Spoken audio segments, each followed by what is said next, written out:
साधु साधु।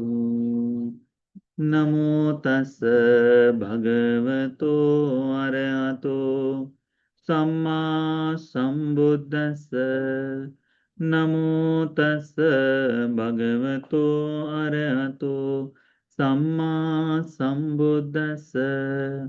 नमो तस् भगवतो अरहतो सम्मा संबुद्दस्स। साधु साधु साधु। हमारे पूजनीय कल्याण मित्र गुरु भंते जी को हमारा प्रणाम है। साधु साधु साधु। श्रद्धावान उपासक उपासिकागण, ये जो त्रिसरण है यह आपस में जुड़े हुए हैं। ठीक है, इस लोक में मुक्ति का मार्ग है, क्योंकि इस लोक में भगवान बुद्ध जी उत्पन्न हुए हैं। भगवान बुद्ध जी का धर्म है उपदेश देना। तो उपदेश दिए धर्म का, इसीलिए हमें मुक्ति का मार्ग दिखाई देता है। इस मुक्ति का मार्ग होकर इस मुक्ति को यथार्थ स्वरूप में लोगों के समस्त प्रकट करने का कार्य श्रावक संघ करता है। यहाँ ये मुक्ति का मार्ग पूर्ण खुला है। तो यदि कोई व्यक्ति संघ के प्रति श्रद्धा जगाता है तो उसकी ये श्रद्धा सद्धर्म के लिए होगी, बुद्ध के लिए होगी। कोई धर्म के लिए यदि श्रद्धा जगाता है तो ये श्रद्धा भगवान बुद्ध के लिए होगी, श्रावक संघरत्न के लिए भी होगी। यदि कोई व्यक्ति कहे कि मुझे बुद्ध पर पूरी श्रद्धा है पर संघ पर नहीं है, तो वो अपूर्ण श्रद्धा होगी। यदि कोई कहे कि मुझे धर्म बड़ा अच्छा लगता है पर मैं बुद्ध को नहीं मानता, तो वो श्रद्धा भी अपूर्ण श्रद्धा है। वो धर्म को नहीं मानता, धर्म के किसी एक भाग को अपना समझता है, बस उतना ही। श्रद्धा में बरोड़ते नहीं। तो तीनों रत्नों पर श्रद्धा, एक पर जागते ही तीनों पर समान रूप से श्रद्धा बढ़ते जाती है। इसीलिए संघ के जीवन के बारे में आप जाने सीखे तो श्रद्धा किस पर जाग रही है? बुद्ध पर जाग रही है। अतीत की बात है, श्रीलंका द्वीप में उस समय दीघवापी, यह जो जगह है वहां पर दीघवापी के, जहाँ दीघवापी यानी बहुत अरहतों की बहुत बड़ी भूमि है, वहां दीघवापी चैत्य श्रीलंका में बहुत प्रसिद्ध भी है। तो वहां पर तिस्स नाम के एक भिक्षु रहा करते थे। हमने बताया ना, तिस्स ये शब्द जो है, तिस्स बहुत सारे भिक्षुओं का नाम रहा है। तो तिस्स नाम के भिक्षु वहां रहा करते थे। अरहंत थे वो, अरहंत मुनिगण थे। तो उन अरहंत मुनिगण के पास एक और दूसरे भिक्षु आए बाहर से। ठीक है, ये भिक्षु किसी दूसरे आराम से वहां पर आए हैं, दूसरे आरण्य से आए हैं। उनका नाम है तिस्सनाग भिक्षु। क्या नाम है? तिस्सनाग भंते। ये भंते भगवान भंते जी के पास आते हैं। स्थविर है, लंबा समय हो गया, दीर्घ काल तक भिक्षु जीवन में रहे हैं, परंतु अभी तक मुक्ति को बोध नहीं किए, निर्वाण को पाए नहीं है, परंतु अरहत्व को पाए नहीं है। परंतु दूसरे जो तिस्स भंते जी है वे अरहंत हैं। तो उनके पास आकर कहते हैं कि भंते, कभी कभी डर लगता है कि यदि मैं श्रोतापन्न भी ना बनूं तो मेरी गति कैसे हो सकती है करके। ऐसा डर हम सबको लगता है कि यदि हम धर्म को बोध ही ना कर पाए तो आगे की गति क्या होगी। अनेक देशनाओं में सूत्रों में आता है, अभ्यास करते करते न कर, यदि कोई पाप कर्म हो भी जाए या ऐसा कुछ हो जाए तो हो सकता है कि मनुष्य निरय चले जाए। ऐसा हो सकता है कि तिरच्छान लोक में चला जाए, प्रेत लोक में चला जाए। तो ये धर्म का अभ्यास वहां तक भी, यानी यदि अच्छी तरह से ना हो तो हम दुर्गति को भी जा सकते हैं, इसका भय बना है कहते हैं। तब भगवान के शिष्य जो है, ये जो शिष्य अरहंत मुनि हैं, वे उपदेश करते हैं। क्या बताते हैं कि देखो, चारों प्रकार के शील को धारण कर लो। कितने प्रकार के शील? 4 प्रकार के शीलों को धारण कर लो। इनसे धारण होकर सतिपट्ठान का अभ्यास करते हुए, मैत्री का अभ्यास करते हुए, दोनों धर्म है। सतिपट्ठान का कोई अभ्यास कर रहा है तो मैत्री का अभ्यास साथ साथ में होना ही चाहिए। तो सतिपट्ठान का और मैत्री का अभ्यास करते हुए धर्म का पालन करो, धर्म में आगे ही बढ़ते जाओगे करके पूरा एक एक उपदेश सब। तो आपके मन में शायद ये हो सकता है, आप में से कितने लोगों को पता है कि 4 प्रकार के सील होते हैं करके? कितने लोगों को पता है? आज हम आपको 4 प्रकार के सील बताएं, ठीक है। पहला सील है जिन्हें हम विनय पिटक में देखते हैं। कौन सा विनय में देखते हैं? कौन से सील? तो भिक्षुओं के प्रातिमोक्ष संवर सील। प्रातिमोक्ष जो है ना, तो 227 नियम, उन्हें कहते हैं प्रातिमोक्ष संवर सील। तो पहला है प्रातिमोक्ष का शील। जैसे आप लोगों के लिए पंचशील हो जाएगा, वैसे ही भिक्षुओं के लिए प्रातिमोक्ष के शील हो जाएंगे। तो वो हो गया पहला शील। दूसरा शील है, ये जो हमारी इंद्रियां हैं, इन इंद्रियों को सुरक्षित रखने के लिए, अपने कंट्रोल में रखने के लिए संवरशील आता है कि मैं अपने आंख, कान, नाक, जिह्वा, त्वचा और मन, इनको कैसे सुरक्षित रख पाऊं, इनमें कैसे मैं, इनके कारण कैसे अकुशल न जाग पाए, इसके लिए मैं कैसे अभ्यास करूं। तो यह हो गया अकुशलों को दूर रखने वाला जो है, ठीक है, वह आंख, कान, नाक, इनसे बाहर रहने वाला दूसरा सील है, उसे कहते हैं इंद्रिय संवरशील। पहला है प्रातिमोक्ष संवरशील, दूसरा है इंद्रिय संवरशील। फिर तीसरा है कि ये जो भिक्षुओं का जीवन है, हम्म, भिक्षुओं का जो जीवन है, इसमें अधार्मिक रीति से, अधार्मिक धर्म से यदि कोई उपजीविका करता है, यानी धर्म से जीवन नहीं जीता, धर्म से अर्जन नहीं करता, तो जो भी चीजें मिलती हैं, जैसे कई बार होता है कि झूठ बोलकर किसी व्यक्ति से कुछ पाने की इच्छा रखता है आदमी, तो झूठ बोलकर कुछ पाने की इच्छा कोई भिक्षु रखे तो क्या होगा? अधार्मिक रूप से उसने उस वस्तु को पाया है, तो उसकी आजीविका गलत हो गई, उसकी आजीविका अशुद्ध हो गई। यदि कोई व्यक्ति किसी को कुछ कहकर अपने लाभ के लिए बहलाकर, फुसलाकर या कुछ किसी भी तरह से कोई भाव करता है, तो उससे उस भिक्षु की आजीविका गलत हो गई। साधारण बात से कहते हैं कि जैसे किसी व्यक्ति को यदि कोई भिक्षु भी, जैसे भिक्षु एक नियम में आता है, जैसे आपने जाना होगा कि भिक्षुओं के लिए मांसाहार की मनाही नहीं है, ठीक है, केवल तब तब तक मनाही नहीं है जब तक वह उस व्यक्तियों को जबरदस्ती कहे नहीं कि अरे उपासक, हमारे लिए आप ये मांस बना दो, हमारे लिए ये बना दो। तो वह जैसे ही कहता है भिक्षु कि हमारे लिए ये बना कर दो, तो क्या होगा? आजीविका, उसके भोजन का आयु, वह परिशुद्ध हो जाएगा, अशुद्ध हो जाएगा।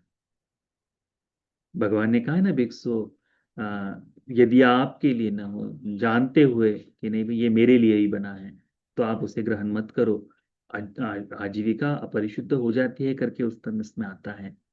तो ये जो आजीविका का है, जीवन जीने के लिए आवश्यकताओं का जो है, तो अपरिशुद्ध हो जाए, फंसा कर, बहला कर, किसी किसी कोई बहाना बनाकर, किसी न किसी तरह से कुछ न कुछ पाने के लिए जो है अशुद्धता, वह यदि हो जाए, तो उसमें आजीविका अशुद्ध हो जाती। तो इससे बचने के लिए आजीविका, आजीव पारिशुद्ध शील का अभ्यास भिक्षु लोग करते हैं कि चाहे ये सारी वस्तुएं हैं, परंतु इसमें मैं अधर्म का सहारा नहीं लूंगा पाने के लिए।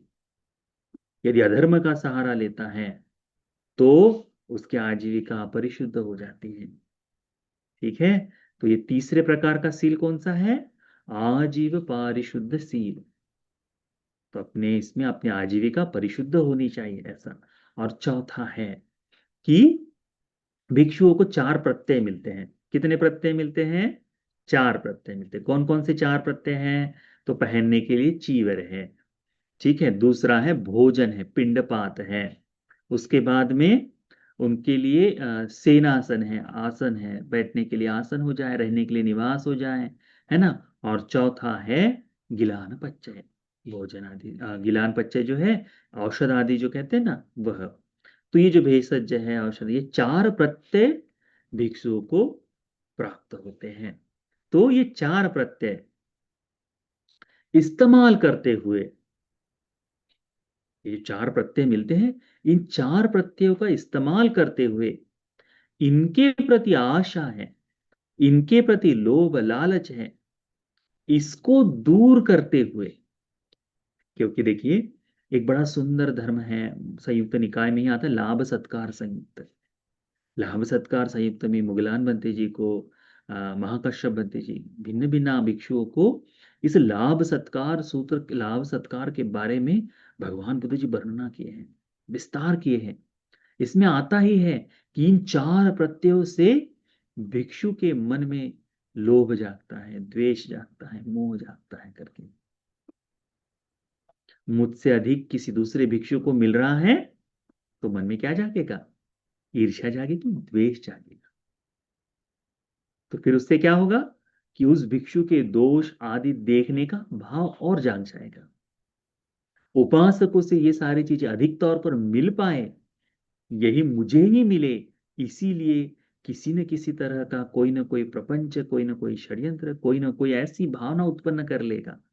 तो क्या होगा? उससे उनके इस 4 चीजों का परिहरण का जो भाव है नष्ट हो जाता है।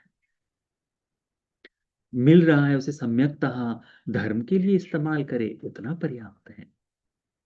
तो यह 4 प्रत्ययों का उचित तरह से इस्तेमाल करना, इन 4 प्रत्ययों का अच्छी तरह से इस्तेमाल करने वाले सील को कहते हैं प्रत्यसन्निश्रित सील करके, यानी प्रत्यय के आश्रय से जीवन जीने वाला शील, प्रत्यय सन्निश्रित सील। हमारा जीवन जो है भिक्षुओं का, जैसे भिक्षु लोग बनते हैं ना, तो जैसे ही वो उस तरह देख सर बाल वगैरह काट के चीवर पहनाकर जब भिक्षु आकर बैठता है, उपसंपदा को प्राप्त करता है यदि, तो उपसंपदा के समय, प्रवज्जा के समय, वो आचार्य उपाध्याय जो है, उपाध्याय बताते हैं भिक्षुओं, 4 चीजों से तुम्हारी प्रवज्जा निश्रित है, निश्चित है ना, उसके आश्रय से है, उसी के लिए है। उसमें एक है चीवर, इस चीवर 500 कुलिक चीवर की बात बताई है, गृहस्थों से मिलने वाला अतिरिक्त है कहते हैं।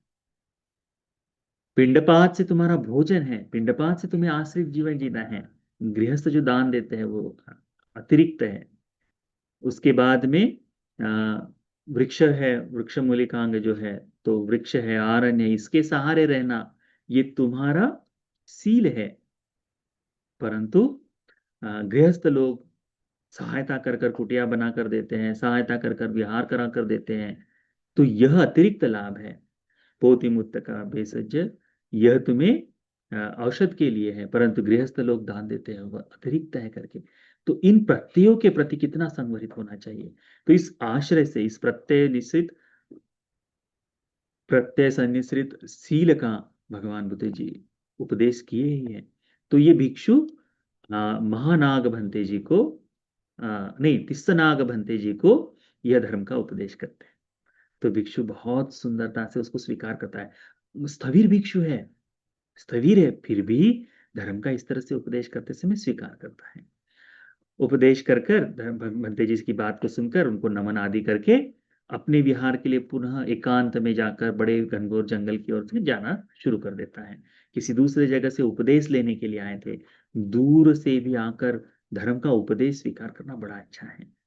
तो आते हैं और धर्म का उपदेश सुनते हैं, उसके बाद चले जाते हैं। जब वापस जा रहे हैं तो बहुत विशाल ऐसे घनघोर ऐसे जंगल में बारिश का मौसम शुरू हो जाता है, घनी बारिश। अब कैसे जा पाए आगे? और उसी समय आ, हाथियों का मद जागता है करके कहते हैं, है ना। तो उनमें बड़ा अजीब सा उनकी जो है ना स्त्राव की ग्रंथियां ऐसी फटती है, उनमें ऐसा क्रुद्र का भाव, बहुत क्रोधित हो जाते हैं उस समय। तो ऐसे समय में एक हाथी पूरे इससे बाहर निकलकर पेड़ों को इधर उधर टकराते हुए, तोड़फोड़ करते हुए आता है। भंते जी खड़े हैं वहां, अभी आ रहे रास्ते से, उनके सामने आ जाता है। दूसरा कुछ याद नहीं आता, केवल मैत्री का चित्त जागता है।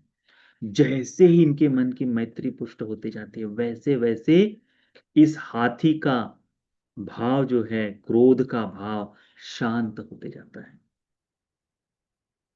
और जैसे ये शांत हो जाता है, बिल्कुल हाथी एक जगह स्थिर खड़ा हो जाता है। दूसरे थोड़े ही देर में बारिश होनी शुरू हो जाती है। अब भंते जी कहाँ जाए?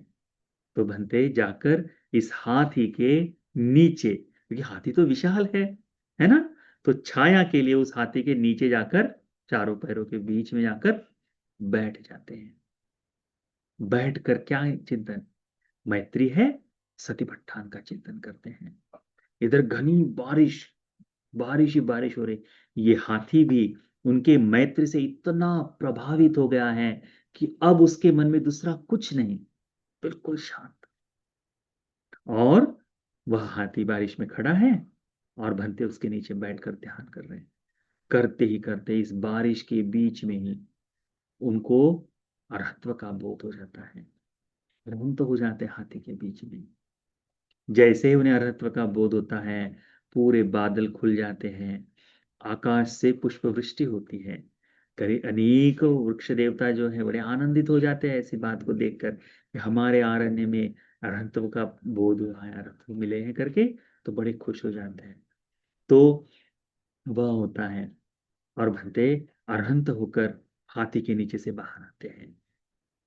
जिस प्रकार से आ, दूध पीने वाला बच्चा जो है माँ के पीछे पीछे भागते रहता है ना, कहीं पे भी चले जाए, दूध चाहिए तो माँ के पीछे भागता है, वैसे ही उतने ही स्नेह से ये जो हाथी है भंते जी के पीछे पीछे पीछे पीछे चलना शुरू कर देता है, सब कुछ छोड़ के।